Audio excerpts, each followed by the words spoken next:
Good evening. It is Christmas list. The sun is about to set, so I'm going to get my ass back out on the street because I want to film a little bit more. It's my last night in Winnipeg, and I still need some content for my daily vlog. This Raw channel that you folks are on right now, I'm going to jump over here for a sec.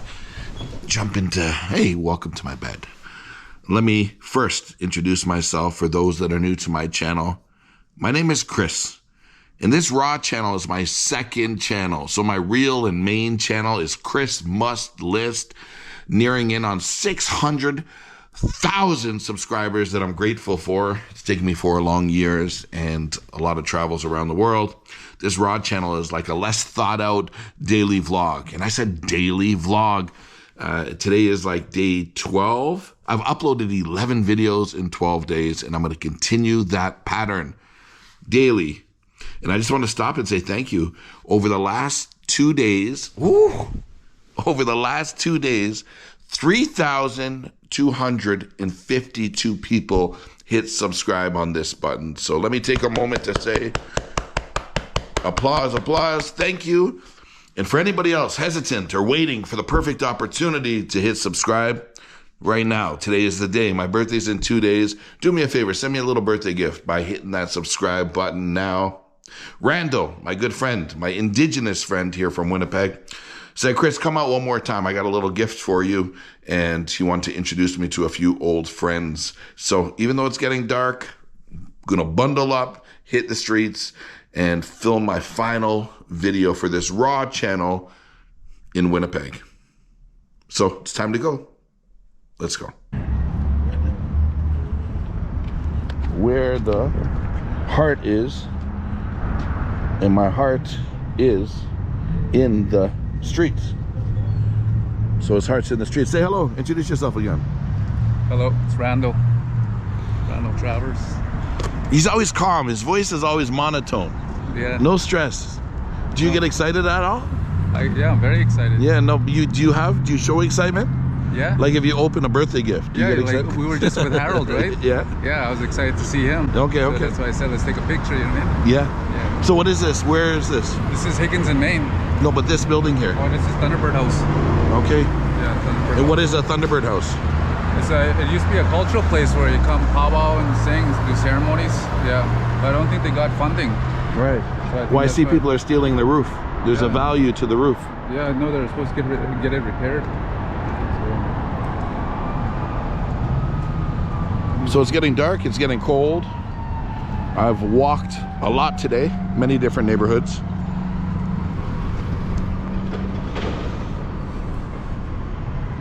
How long have you been here? All summer. All summer. What happens now in the winter? Oh, I'm not going to be out here all winter. I'm going to try and find somewhere to go inside. Yeah, I can't imagine surviving. It's cold in the winter in Winnipeg. Oh, hell yeah. Yeah. You know, but if I have to, I have to, right? Right. Have you lasted a winter in the past? Outside, no. No. No. But there are places for you to get off the streets? Oh, yeah. Yeah. Oh, yeah. And tell me what happened up here. Somebody told me they jump up and they steal. What was the roof? What type of material? There's copper up Copper, there. and there's a value to copper. Oh, yeah. So it's completely gone now. Yeah. They didn't put the fence up just to keep people out of the building. They just kept to keep them off the roof. Right, that's not good. There's not high enough of a fence to keep people away. Oh, no, a few people gotten hurt, falling off of there and everything. Yeah. What about, my video today is about, I came from Toronto. Winnipeg has a bad reputation for crime. Oh, And I'm visiting what they call the worst hoods. You must have seen some crazy stuff out here. Oh, God, yeah. Yeah. Tell me the craziest story. Craziest one? Maybe crazy is not a good word, but what is a story that sticks to your mind? Where one girl stole a guy's bubble out of his pocket. She smoked it. She OD'd, and they killed the guy because they said he gave it to her. Right. Which was all, you know, total lie. That's a movie in itself. Rest in peace. Oh, yeah, and he was a good kid too. And the girl died from the overdose? No. No, she's okay. No, she helped him, you know. Yeah. Yeah. When's the last time you seen her? You still see her? Rarely. Rarely. So I see you got some fire going. Do the police bother you guys? There's quite a few tents here. Do the police bother you? If something, you know, done significantly, you know, that they'll come and check on about. Because I've been filming. I was in Barrie Ontario, about an hour outside of Toronto 2 weeks ago. So they have a state of emergency, which allows, in Barrie, which allows police to dismantle encampments with no notice. They come in with the bulldozer, destroy everything. So when I interviewed the people, basically they said they're going to start from scratch. They got to go get a new tent, and they're going to do what they got to do to survive. But here you're saying the government hasn't bothered you at all. Not yet. You know, like we try to keep it low key here. Yeah, but look, low key is, there's got to be 100 tents within a block or two. On, you know, what goes on afterwards, right? Right. You know, but here it seems like there's a lot of things going on because everybody gathers here because they got the fire pit going and you know, coffee, tea, whatever, right? Yeah. And you know, here we just, you know, kind of set up for the next day's strategy. You know, what is the next day's strategy? Well, I kind of allocate people to get wood, certain ones get water, things like that, and then the other ones just, you know, bring whatever they can. Right. Yeah. You're like a team leader. I wouldn't say that, just, you know, just organizer. the older guy. Right. So what got you out here on the streets? Well, like everybody else, some form of addiction. You know, I moderate things. Right. You know, I don't let it get in the way of my actual life, I guess. You know? So it's it can be a struggle. Right. Only if you let it be. And from a violence standpoint, you're not concerned being out here on the street? You're safe? No. I feel pretty safe here. Yeah. You know, like I know a lot of people here. Right. And a lot of them are, you know, gang members, our former gang members. Right. You know, and we have that respect. You know, I don't do nothing to you, you don't do nothing to me. Right. But, you know, I'm not scared to back down from anybody. So I'm from Toronto. This is my first time in Winnipeg. Would you suggest I walk down Main Street at night by myself with my camera? What do you think would happen or might happen? Oh, you wouldn't make it 2 blocks. Right.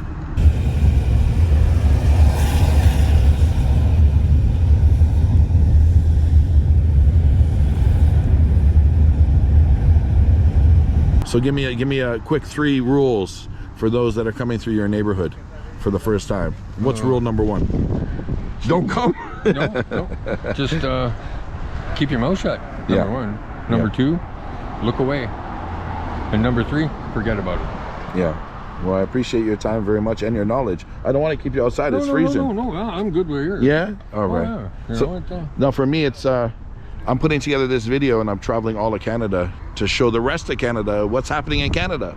A lot of people don't realize, like me being from Toronto, I had no idea what Winnipeg was like. They don't talk about it on the news. So I came out here for myself, but what I'm seeing is Canada's falling. I'm seeing this in every single city there's that I come to. Hidden scene in every But city. This is not really hidden. We're front and center, right? That's the only way we can get attention to it. Right. So what do you think? If you were in charge of the city, what would have to be done in order to clean up the city? What would have to be done? Yes. Make everybody go to rehab. Right. So you're saying mandatory. Get housing? Right. Yeah. You know, there's countries in Europe that if you overdose a certain amount of times and the authorities have to come and deal with you, it's mandatory that they put you in detox. Yeah. You know, that's what should happen here. Right. Because I've seen people OD like 3 times in 1 day. Right. That takes a lot of takes a lot of resources. A lot of resources, right. You know, and not to mention, you know, how the paramedics, firefighters are going to get burnt out from that. Yeah. You know, and it desensitizes them from being human. Yeah. That's the saddest part. A couple days ago, I came across my first overdose, and I was wildly surprised to see how quick, from the time I called the police, they were there within 3 minutes and being really passionate for an event, a situation I'm sure that they see every single day. Yeah. So I had to applaud them for that. Oh yeah. Because I know not all will be as kind. You know what they do in Afghanistan? I just came back from Afghanistan. The Taliban gets a bus, a school bus, gets the addicts, puts them in, mandatory 1 year.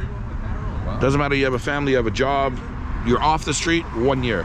And it's like 1/3 of them die during that time because their body, they're not slowly taking the drugs out of their system. There's no drugs. There's no nothing. There's no mental help or nothing. And this is what they do in Afghanistan. Some would say it would work. Let's do it in Canada as well. Well, I wouldn't go as drastic as that, right. But you know, it would help. It would help. Yeah. Oh yeah. Like, see, here, people don't want to go to rehab or something like that because that means they'd have to face something from their past, you know, that really screwed them up. Right. You know, And if they dealt with that in the beginning, this wouldn't be like here. You know, or, you know, just them being, you know, wanting to be different from everybody else. You know, like there's people out here that shouldn't be out here. They come from parents, you know, that have 6-figure incomes. And why? Because it's different. It's the rage, I guess. I went to, I don't know what they call it. We call it like a crack house 30 minutes ago. Trap house. And it was a young girl. She said she was 20 or 21. Strung out on fentanyl. Beautiful girl. Down, yeah. And her house smelt and looked like vomit. She had an old man there.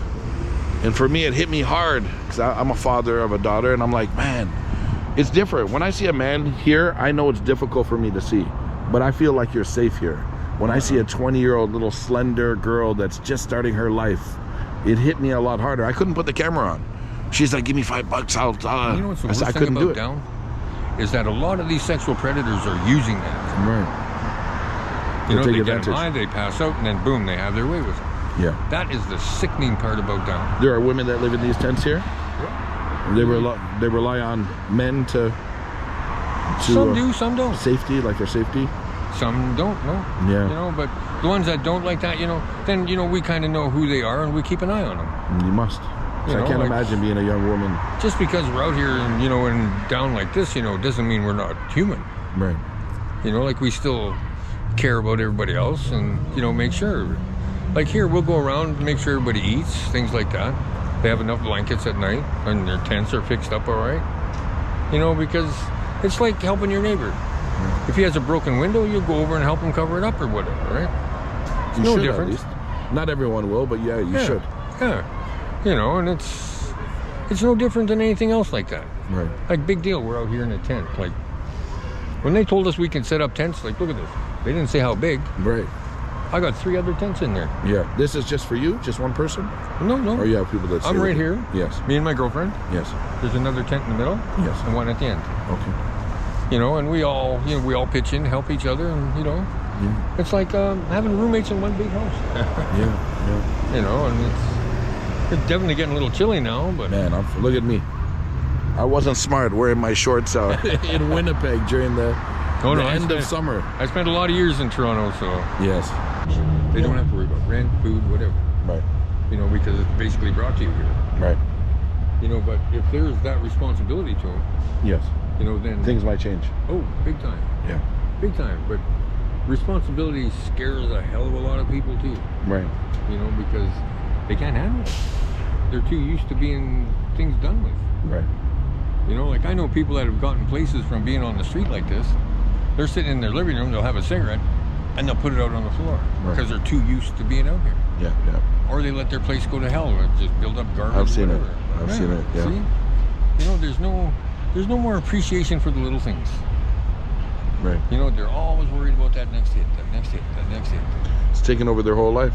Again, That is. my friend, I appreciate your time, huh? Hey, Thank you, sir. when's this going to be on? Probably tomorrow. Did he get... Right here, man. Right in the front here. All day, man, all night. This thing was, this hotel used to be active. Can I put the camera on? Yeah, bro. Yeah. So this didn't look like this before?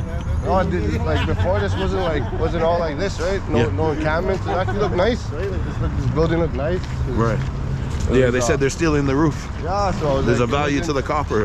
It wasn't as like, you know, like this, but it's Yeah. okay, man. Like people gotta, they were getting pushed off other places, right? Right. Right here, it's just like, it's okay, right? And you got these people inside here.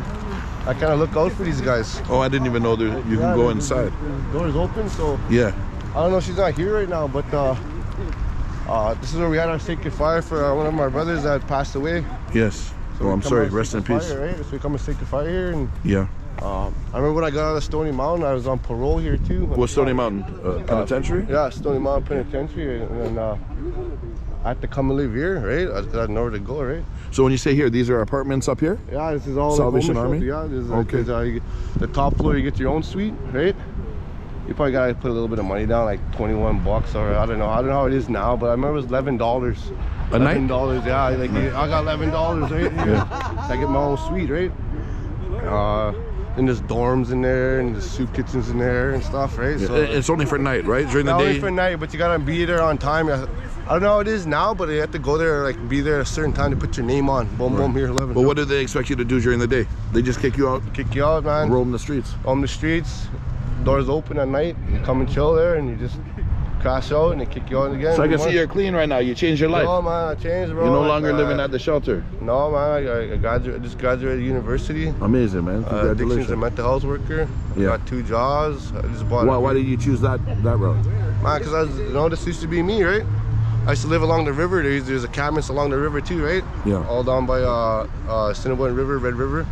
I didn't really like coming out here. I tried to hide, right? I tried to hide in the bushes and camp out, and then being homeless, man, in and out of penitentiary, Yeah. jail, you know, drug addiction. So I was like, had enough, man. You know what I mean? Something changed though?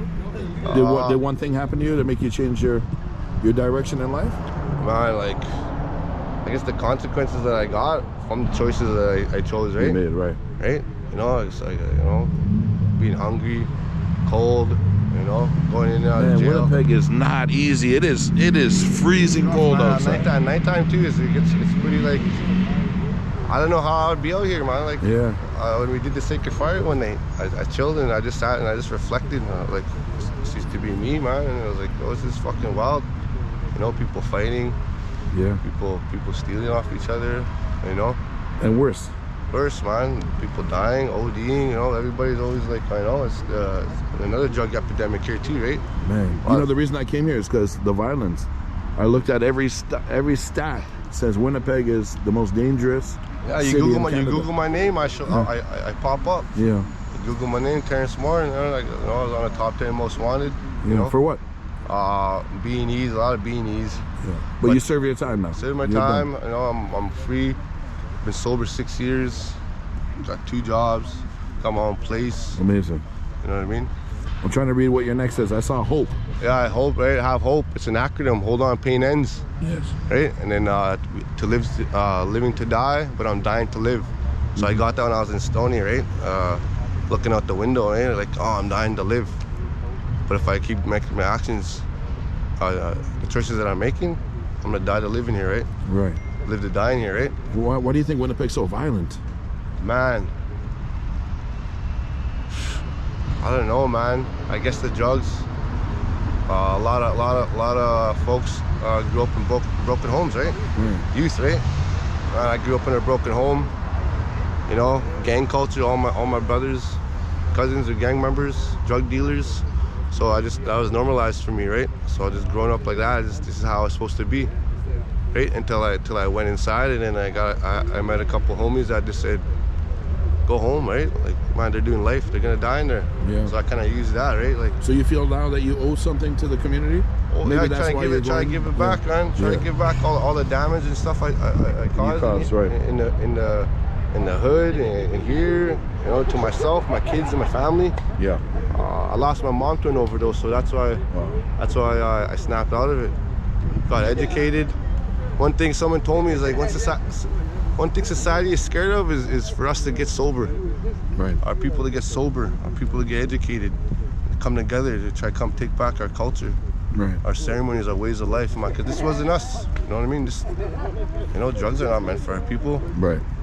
You know, we weren't like this, man. I guess I'm not trying to disrespect the government or anything, but it's like it's the colonized world that we live in, I guess, right? Right. It's like. Do you take some accountability? Yeah, I take a lot of accountability, right? Like, Because you know, I do this and I go to the neighborhoods, and a lot of people will be like, it's their fault, but they never blame themselves. I was part of the problem too, man. I'm not gonna lie, right? Yeah. I sold drugs to my people. Yeah. Right? This building right here it was active, right? I used to stand out here all night, you know, selling drugs, man, meth, selling weed. Does that still affect you now? You still thinking about it now, or No, you're able to I get past it? don't think it affects me now.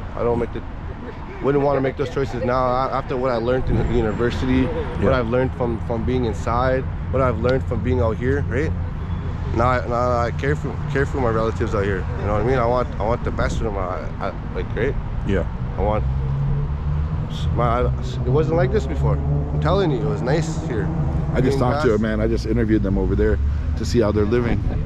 preparing for winter. It's not Right. easy. Right, and winters here are cold. I know. Like, man, freezing cold. Yeah. Tuesdays and Thursdays we do walks. We come walk around here, right? We hand out food. Right. And then through a man named Mitch Burbiner, you know, he knew me since I was a little kid too, right? He's an action therapist. He's a good community member for the community, the relatives. And then he just told me, like, you know, like, you know, making amends. That's why I try to help. You know what I mean? Like, try to help the best way I can. You know? Yeah. Well, I appreciate you sharing the story. Yeah. And it's cold. It's cold. And it's colder for these people that have nowhere to go tonight. Right. I'm not going to complain. I have a warm hotel. In 1 hour, I'll be in the hot tub. Right. This is what they have to live through every single day. So I can't say that I understand the pain, but I'm definitely going to document it to the best of my ability. So keep an open heart. What we talked about off camera, see these cars going by on their way home to a hot house and a beautiful leftover Thanksgiving dinner from last night. They got their kids at home smiling. You know, I asked these guys, do you think these cars, when they look over to the left, can understand there are human beings in here that need some help, need some love, even a conversation? Right. Like, to stop these are human beings, man. You can have an intelligent conversation. Winter is almost here. If you are from Winnipeg and you know what corner we're on, this is the Thunderbird. What is it called? Thunderbird House. Come by with some winter blankets, some wood, some food, a smile. You know, come show some compassion to the people that need it the most as winter is about to hit in Winnipeg. You're walking on the camera and there's people like walking and they're like, it's all good, like, right? No, I never died once. That's my quote. I never died once. My son said I got to get my tattoo. You know, like Tupac has his thug life. I got to be like, never died once. Oh, you see? He's got east side. Mine's I got a belly, but mine's gonna be never died once. That's good, man. So talk to us. What is it? What brings you out here on the streets on a cold evening? Just coming back. I have a friend up the way that's, you know, does this work, sits out here, gives back. Yeah. But is this like government? Like, are you paid to do this? No. This is just me giving back. But why? Why are you such a nice person? I once, you know, was in the streets selling drugs, taken from my neighborhood. Yeah.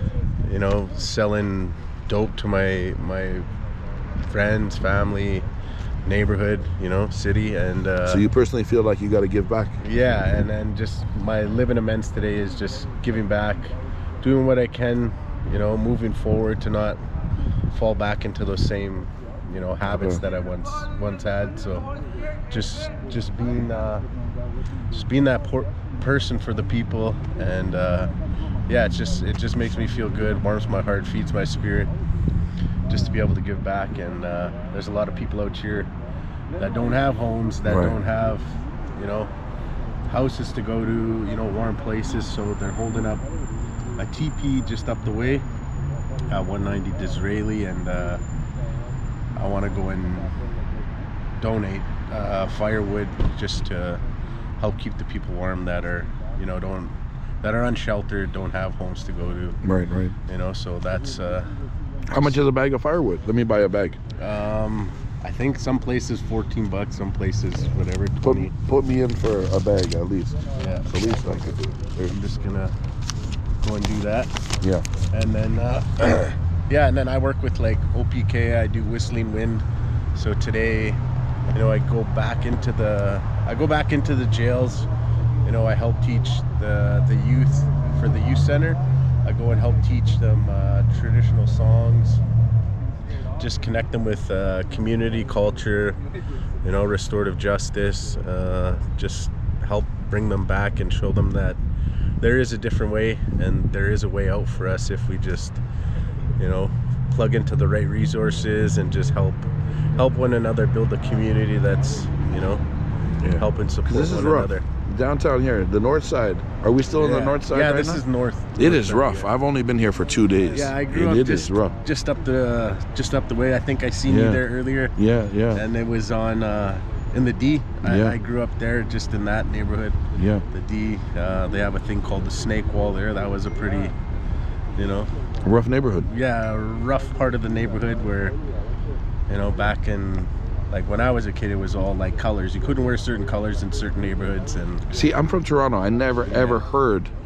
See, we don't hear about Winnipeg news, right? I'm not a part of that culture, so I don't hear about it. but nobody could have warned me that Winnipeg was this bad. Yeah. And Thunder Bay on the way. Thunder Bay was bad. Winnipeg is bad. Yeah. So yeah, it's sad, like seeing. Of course. Seeing a lot of our people out here, struggling with, mental illnesses, addiction, alcoholism, schizophrenia. Like there's so many co-occurring conditions that, people are suffering from, and it's taking them away from their home. There's also like the residential schools and, the wave of impacts that it has on, the indigenous culture and, our people. Like even indigenous, non-indigenous suffer from like addiction, right? Alcoholism Can affect anyone. Really. Yeah, and it has no place or no name, right? It's just there. What about this neighborhood at night? I was warned, if I'm alone, don't be walking around with a camera at night. Something could happen. Yeah, there's like, depending, like, nighttime it gets a little feisty. Yeah, a little feisty for people to be walking that ain't from here, or nowhere to people walk. are doing more drugs, so they may be a little more paranoid, and it's just different vibe at night for sure. Is there a website, or how do people, an email or a social media that you want to share that people can find you at in case they want to get involved? There's I don't have a one set thing, but there's like OPK. And what is OPK? Where do they find it? It's just up the street, 605 Main, and they do a lot of like the patrolling, community walks, patrolling. Yes. Helping like incarcerated people coming from incarceration. They help walk with them. Introduce them to ceremony. Do men's groups. Just a whole variety of like just community support work, really, and just helping the people just walk in a good way and just move forward. Keep the streets clean. Yeah, keep the streets clean up, needle pickups, clothing donations, food, water, hot foods. There's so many organizations within like the north end here that are like interconnected, that just kind of work together and just piggyback off one another. There's like for the organization that I work with, it's like we do bed deliveries, hampers, and then there's just so many other like groups that do the same work and just kind of collectively just work together. So, but just the same thing. Lived a lifestyle of just in and out of jail. I've been shot, stabbed. Like I've been here. I've lived the lifestyle, and today I no longer live like that. Follow the red road, and just try to give back and help the generations that are behind us. The youth that are coming after us, and just trying to give them a voice, a sense of purpose, and basically just turning my pain into purpose and just doing this in a good way, not expecting anything. Just trying to live a good life. Well, amazing. It was nice to meet you. Oh, thank you, sir, for what you're doing. The world needs more yous. Thank you. Well, you right now at this point, at least. Man, it is cold. I'm the only crazy one in shorts. You can tell I'm from Toronto, right? I didn't realize I'm coming to Winnipeg to the cold. Winnipeg, you gotta be ready for the weather. Shout out your Instagram. So it's been I've been there 3 days. It's nearing the conclusion. Can't talk. Well, it's nearing the conclusion of my third day here in Winnipeg. I met this gentleman. He's been a very special help to me in creating not only today's video, but going to the res in yesterday's video. So shout yourself out one more time. Randall Travers. And your Instagram? Randall Travers 275. Yeah, to make it easy to remember, I'll put a link down below. Before we leave, let's take a look at this necklace. What is the name? The Southern Chiefs Organization. And what does it mean or stand for? Represents all the reserves in Manitoba. Yes, amazing. Yeah. Again, I got to get you to smile once in a while. Yeah. People are like, what? This guy never smiles. There you go. We got a little bit of a smile. Yeah. So what did you think about our time together? No, I love that. I enjoyed it all. Yeah, we got to explore a little bit. Yeah, got to explore the city, the reserve, the highway. Yeah. Yeah, so it was a good time. Yeah, amazing, man. Again, I can't thank you Oh no, we'll be in touch. enough. Next time you come to Toronto, Yeah, I'll show you around. No, you already know Toronto, but Yeah. it's been a great pleasure. Thank you, sir. Yeah. Thank you, Randall. You know, one of the best parts about being a vlogger and traveling the world is meeting wonderful people like Randall. Randall is a subscriber of mine. When I touched down in Winnipeg, he's like, hey, I live in the neighborhood. Meet me at a donut shop and I can show you around. And if you can see, he appeared in most of my videos here in Winnipeg. Woo! Woo! This chair. He's very like, his voice is very monotone. It's difficult to tell when he's excited or happy. But I really enjoyed my time with him. So Randall, if you're watching this, first and foremost, thank you. Well, what can I say? I'm amazed. He came with 2 gifts. He said, so I can remember our time together. Thank you. And to Martin, who I also met here in Winnipeg. He's on the main channel. Thank you. Thank you. And to everybody that's watched my daily vlog daily, thank you.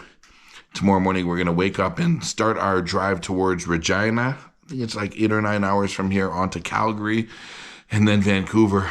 I'm almost afraid to think, you know, how far away Vancouver is from Toronto. And it's one thing going in one direction, but then I got to circle back and do it again. So we got quite a lot of driving. I must be home by Halloween because my little princess Ella, it's probably and possibly her favorite day. And I don't want to miss that for the world. So we got a lot left to see. I'm going to continue doing this daily vlog. If you enjoy my content, show me some love and hit that subscribe button. And if you've yet to see my main channel, you got to check it out. It's Chris Must List. I always leave a link down below. I'm probably making you folks dizzy. Bye from Winnipeg. Tomorrow when I wake up, the drive must go on. The journey must continue. I love you guys. I appreciate you guys. Good night, and I hope all is well. Thank you.